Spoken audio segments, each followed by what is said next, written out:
Hello et bienvenue dans cette nouvelle vidéo. Alors aujourd'hui j'ai le plaisir d'interviewer Aurélie, la fondatrice de The Good Speech, et elle va nous présenter son expertise YouTube et elle va nous partager aussi son parcours et comment utiliser YouTube pour le business. C'est parti tout de suite.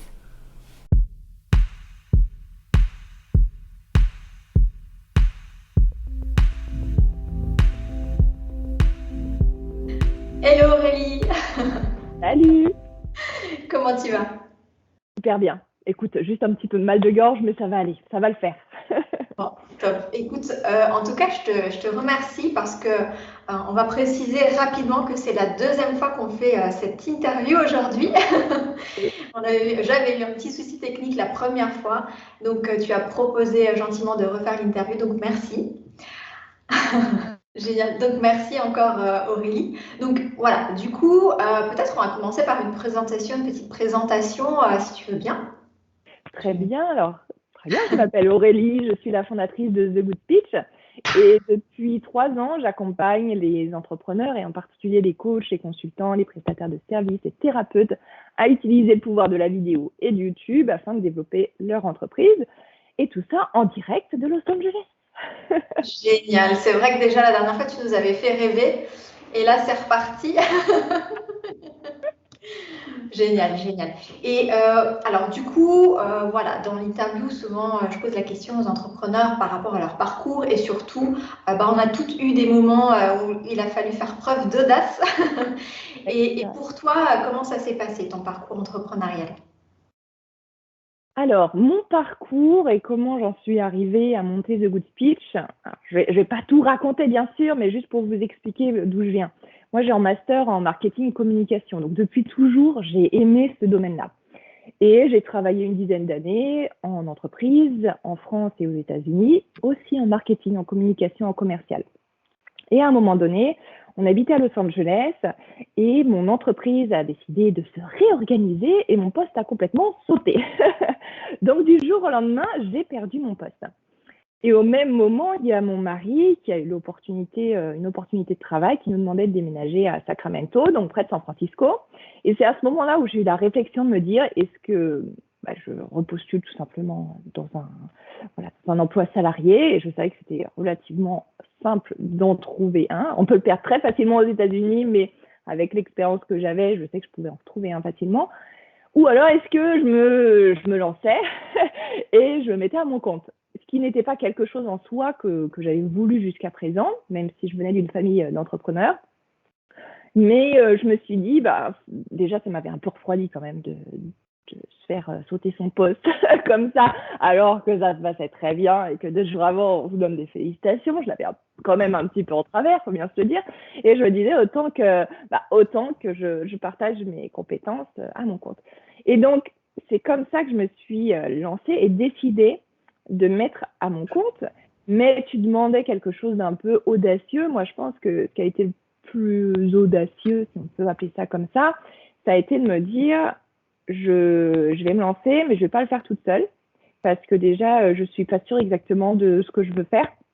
Je connaissais mes compétences, je savais que j'aimais toujours le marketing et la com, mais je pensais pas que j'avais envie d'ouvrir une agence de communication, mais plutôt me spécialiser.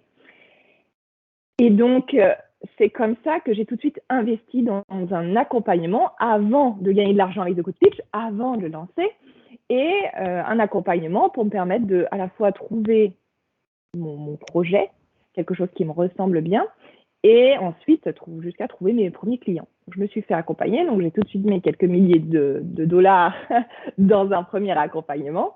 Donc ça a été quelque chose pour moi un peu audacieux dans le sens où c'est peut-être difficile des fois d'investir alors que justement vous venez de perdre un travail. On peut se dire que c'est pas le bon moment. Et puis aussi, moins d'un an après avoir lancé The Good Pitch, j'ai senti qu'il fallait que je me fasse accompagner de nouveau pour l'emmener sur la bonne voie et sur la bonne route, on va dire, et que je puisse arriver à la vision que j'en avais. Et donc là, j'ai investi encore plus d'argent, même si c'était 3 fois plus cher, dans un autre accompagnement avec une autre coach. Mais c'est ces accompagnements-là qui m'ont permis de tripler mon chiffre d'affaires entre l'année 1 et l'année 2, et là, certainement la doubler en 3e année, encore une fois. Donc, Donc, c'est pas évident de faire ces choix-là des fois parce qu'on se dit, ben, ouais, c'est peut-être un peu trop tôt. Et en fait, non, je pense qu'il faut les faire vraiment dès le début pour donner une chance à son entreprise de se développer. Ok. Oui, c'est vrai que c'est super ce que tu partages parce que c'est vrai que le parcours classique, généralement, même si de plus en plus d'entrepreneurs se font accompagner ou se forment, et c'est génial, mais c'est vrai que la plupart du temps, on essaye de se dépatouiller tout seul et c'est vrai que c'est pas forcément ce qu'on recommande. Moi, c'est ce que j'ai fait et c'est vrai que je le regrette parce que ben, du coup, au lieu d'avoir rapidement des résultats et tout de suite te mettre sur la bonne voie, comme tu as dit, ben, du coup, tu perds du temps et c'est aussi la confiance qui peut baisser, etc. Tu peux douter de toi, de ton projet. Donc, c'est vraiment génial ce que tu as fait. Et ouais, c'est vrai que ça demande quand même de l'audace au début, de se faire accompagner, de se former, d'investir en soi. Mais top, bravo. Et du coup, pourquoi tu as choisi YouTube comme... alors, il y a aussi la vidéo, mais vraiment YouTube, ton chouchou, hein, si j'ai bien compris. Oui, c'est ça, exactement. Alors, il y a deux raisons. La première raison, dans mon expérience des 10 ans en entreprise, j'avais cette grosse partie vidéo, YouTube, stratégie vidéo que j'ai pu mettre en place dans plusieurs entreprises. Donc déjà, je connaissais le pouvoir de la vidéo et de YouTube. Donc c'est pour ça que j'ai décidé de me lancer là-dedans. Et pourquoi YouTube en particulier? Eh bien justement parce que YouTube, il allie le pouvoir de la vidéo et il allie le pouvoir du moteur de recherche. Donc, qu'est-ce que je veux dire par le pouvoir de la vidéo? Le pouvoir de la vidéo, c'est que la vidéo, notamment quand on fait des vidéos face caméra, eh bien, on peut permettre de créer une relation de confiance beaucoup plus rapide avec ton audience idéale. En plus de ça, ça permet de développer une communauté beaucoup plus rapidement aussi qu'avec des simples posts. Et ça permet de transformer ses prospects en clients parce que je vous rappelle juste une petite chose, c'est que si un consommateur aime une vidéo, l'augmentation de l'intention d'achat est de 97%. Je regarde mes petites notes juste à côté pour vous donner les bons pourcentages, mais juste pour vous montrer que la vidéo, c'est le moyen aujourd'hui de se développer beaucoup plus rapidement, de créer sa communauté et d'augmenter sa clientèle. Et puis en même temps, YouTube, pourquoi YouTube? Parce que déjà, c'est la plateforme vidéo hein, depuis toujours. Surtout pour partager des vidéos ou vous partager du conseil, de l'information, etc. Et c'est un moteur de recherche. Donc, pour la visibilité et le référencement, c'est super. Un moteur de recherche, ça veut dire que YouTube, c'est le deuxième moteur de recherche au monde après Google. Google, c'est quand même le gros qui a racheté YouTube. Donc, ils travaillent ensemble tous les deux. C'est ça qui est super et qui nous aide bien à nous faire voir aussi.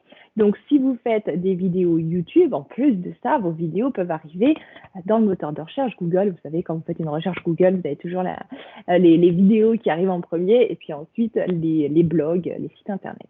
Donc, il y a ce moteur de recherche. Et puis, l'avantage de YouTube, c'est que tes vidéos, elles vont pas se perdre dans un feed, par exemple, en 15 minutes, ou aller parfois 15 jours, mais il faut quand même, c'est quand même rare. YouTube, tu fais des vidéos YouTube et tu les fais bien et stratégiquement, et voilà, tu as suivi une vraie stratégie parce que ça s'apprend pas comme ça, clairement. Si tu fais tout ça, tes vidéos, elles peuvent t'amener à la fois des abonnés, des vues, mais surtout des leads, des prospects, des clients sur plusieurs années. Donc, c'est ça l'avantage de YouTube. C'est pour ça que si vous faites des vidéos régulièrement, et des vidéos, j'ai envie de dire, de qualité où vous apportez vraiment un contenu à votre audience, YouTube, c'est la plateforme où il faut être. Voilà pourquoi YouTube. Alors là, s'il y a encore quelqu'un qui a écouté l'épisode ou qui a vu l'épisode et qui a encore des doutes, je crois que c'est pas possible. C'est pas possible, je pourrais en parler 2 heures, mais on a dit que c'était un format court, alors... Oui, c'est vrai. Mais c'est vrai que de toute façon, de façon générale, on va vraiment vers de plus en plus de vidéos, de formats vidéo, hein, même sur Insta, qui est un réseau qui est très visuel avec les photos et tout. On voit vraiment qu'on est de plus en plus sur la vidéo. Et c'est vrai que YouTube, contrairement à un réseau social, il y a vraiment ce côté moteur de recherche, plus le fait que voilà, les vidéos pourront être vues. Elles continuent à travailler, comme je crois que je t'ai déjà entendu dire, sur du long terme. Donc, c'est vraiment top. Par rapport juste, je rajouterai un petit truc justement par rapport à Instagram où vous êtes obligé de poster, on est obligé de poster très très souvent pour espérer qu'un de nos reels par exemple arrive à être vu par plein de monde et nous apporter plein d'abonnés, etc. Alors que et donc, il faut poster très, très régulièrement. Et Instagram nous demande de poster très souvent. C'est la plateforme qui est comme ça. YouTube, c'est vraiment pas le cas. Moi, je n'ai pas posté pendant des semaines cet été. Ça n'empêche que ma chaîne, elle a continué à grandir et j'ai continué à avoir toutes des demandes de sessions découvertes et donc de clients aussi derrière. Parce que mes anciennes vidéos, elles continuent à bosser pour moi. C'est ça l'avantage. Ouais, ça donne vraiment envie. Ça donne vraiment envie. Alors moi, j'ai déjà une chaîne YouTube, mais c'est vrai que ça donne vraiment envie, en tout cas de s'investir, je pense, sur YouTube. Et d'ailleurs, pour les personnes qui hésitent à passer le pas ou qui ont besoin peut-être d'être formées, comme toi, tu disais, tu t'es formée au début, voilà, tu proposes aussi des accompagnements. Faut pas hésiter, je pense, à se faire accompagner pour faire les choses bien, en ordre et pas passer du temps à faire des choses qui n'auront pas forcément de résultats. Ça, c'est vrai que je recommande aussi de ne pas hésiter à se former, en fait, et tu proposes des programmes là-dessus. Je mettrai les liens de toute façon pour les personnes qui veulent découvrir ce que tu fais. Et du coup, alors, peut-être on peut terminer là-dessus, qu'est-ce que tu donnerais comme conseil? Tu as déjà dit plein de choses, plein d'arguments qui donnent envie. Mais qu'est-ce que tu pourrais donner peut-être comme 2-3 petits conseils pour les personnes qui hésitent encore, peut-être parce que la vidéo en général, peut-être voilà, ça paraît peut-être quelque chose de compliqué ou voilà, qu'est-ce que tu pourrais donner comme conseil pour les personnes qui veulent se lancer? Ok, alors si vous voulez vous lancer sur YouTube, si en gros vous faites déjà des vidéos et vous vous dites allez, je vais ouvrir ma chaîne YouTube, qu'est-ce que je dois faire en premier? Un peu ça, quelques conseils comme ça déjà. Ok, donc je dirais que la première chose, quand tu vas ouvrir ta chaîne YouTube, c'est de donner envie à ton audience de s'abonner à ta chaîne, à ton audience idéale, parce qu'à la limite, on s'en fout que tout le monde s'abonne, clairement, c'est toujours, je pense que tout le monde le répète maintenant, c'est pas l'important, c'est pas le nombre et combien il y a d'abonnés, combien il y a de vues, parce que c'est pas ça qui va faire ton chiffre d'affaires, mais c'est vraiment d'avoir des personnes de ton audience idéale. Et donc pour ça, tu as une bannière. Il y a une bannière sur une chaîne YouTube et cette bannière, c'est un petit peu l'entrée de ta maison. Donc, il va falloir en prendre soin et faire en sorte que sur cette bannière, on comprenne tout de suite ta promesse. Qu'est-ce qu'on va attendre de ta chaîne YouTube? Et puis, également, tu peux rajouter aussi le nombre de vidéos que tu vas sortir parce que ça permet aux gens de se dire ah bah très bien, alors déjà ta promesse effectivement c'est pour moi ça m'intéresse vraiment, tiens utilise le pouvoir de la vidéo et de YouTube pour développer ton business, voilà, comme moi je pourrais te dire ah ouais effectivement ça moi j'aimerais bien ça, très bien, et s'il y a une vidéo tous les jeudis par exemple, c'est important de le mettre aussi, de le préciser pour se dire que c'est une chaîne qui vit et qui a un rendez-vous et donner un rendez-vous à son audience. Donc vraiment le préciser dans cette bannière, donc bien prendre soin de celle-ci. Et puis aussi, tu peux commencer par créer une vidéo de présentation. Une vidéo de présentation, ça va servir aux personnes qui ne sont donc pas encore abonnées à ta chaîne et qui veulent savoir qui tu es, tout simplement, et ce que tu vas leur apporter, d'autant plus au sein de cette chaîne YouTube et pourquoi ils devraient s'abonner et te suivre. Donc, prends bien soin aussi de cette vidéo de présentation. Il y a, si vous voulez, un cadeau que je peux vous offrir sur mon site internet thegoodspitch.com dans offert, parce que je ne vais pas aller plus loin sur ces étapes de départ, mais il y a 5 étapes avec 5 emails, une étape par jour, pour justement lancer ou relancer sa chaîne YouTube sur de bonnes bases. Donc, vous pourrez aller plus loin. Je vous parle de la bannière, mais je vous parle aussi de plein d'autres étapes. Okay, donc, si vous êtes débutant, ça peut être bien. Et ensuite, je vais passer sur un autre sujet qui est de passer du temps sur vos mots-clés. Et donc, c'est pour ça que là, il y a vraiment besoin, pas que pour ça, mais il y a vraiment besoin d'être formé sur la partie SEO parce que c'est un moteur de recherche, encore une fois. Donc, si vous mettez des titres un peu au hasard parce que vous pensez qu'ils sont attirants, on va dire, ça ne va pas suffire, surtout quand vous débutez sur YouTube. Il faut quand même vous rappeler qu'il y a des millions de vidéos sur cette plateforme et qu'il faut se faire son trou. Et pour ça, moi, j'ai une méthode forcément que je partage à mes clients et qui vous permet de le faire. Mais formez-vous, voilà, formez-vous aussi là-dessus et sur toute la stratégie YouTube globale pour pouvoir la lancer, pour être visible. Parce que vous pouvez toujours lancer une chaîne YouTube, mais après, pour la rendre visible, c'est une autre étape. C'est toujours ça. C'est toujours ça. C'est comme avec les réseaux sociaux, on peut être sur les réseaux sociaux, poster et avoir aucun retour. Il faut toujours faire les choses avec un minimum de stratégie et de connaissances. C'est vrai que chaque plateforme a ses codes, a ses règles et voilà, il faut les respecter. Il faut jouer le jeu pour avoir des résultats aussi. Exactement, exactement. C'est comme ça demande du travail. YouTube, ça demande du travail. Je le dis parce qu'en général, tous mes clients se disent « Ah oui, c'est quand même tout ça, je ne m'attendais pas à ce qu'il y ait autant de choses à apprendre. » C'est du travail, mais par contre, ça paye sur du long terme. Ouais. Voilà, sur du court, du moyen et du long terme. C'est ça le truc, c'est qu'il y a du long terme. C'est ça. Ça, c'est l'avantage, mais c'est comme tout, ça demande du travail au début. C'est sûr, ouais. Bah, écoute, c'est top. Merci beaucoup pour tous ces précieux conseils, pour tout ce que tu nous as partagé. Je mettrai les liens aussi, tu me diras les liens que tu veux que je mette pour que les gens puissent te découvrir, peut-être sur Insta ou directement sur ton site, peut-être pour récupérer ce petit cadeau que tu proposes gentiment. Et moi, j'invite vraiment les personnes à découvrir en tout cas ce que tu fais parce que c'est vraiment top. Il y a vraiment de bons conseils, de superbes vidéos. Tu as une super chaîne. Donc voilà, j'invite vraiment les personnes qui nous écoutent ou qui nous regardent aujourd'hui à te découvrir. Je pense qu'elles le feront tout naturellement après cette interview. Et puis, écoute, je ne sais pas si tu as encore un petit mot de la fin, si tu veux dire encore un petit quelque chose ou... Mot de la fin, eh bien écoutez, si vous faites des vidéos, si vous avez envie d'utiliser la vidéo pour développer votre business, renseignez-vous sur YouTube. Si vous n'en êtes pas encore là, renseignez-vous sur YouTube parce que ça peut faire la grosse différence pour votre entreprise.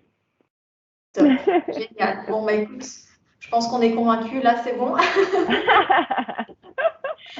En tout cas, je te remercie encore beaucoup, Aurélie. C'était un chouette moment encore en ta compagnie. Et puis, à tout bientôt alors. À tout bientôt, Alessandra. Merci. Ciao, ciao.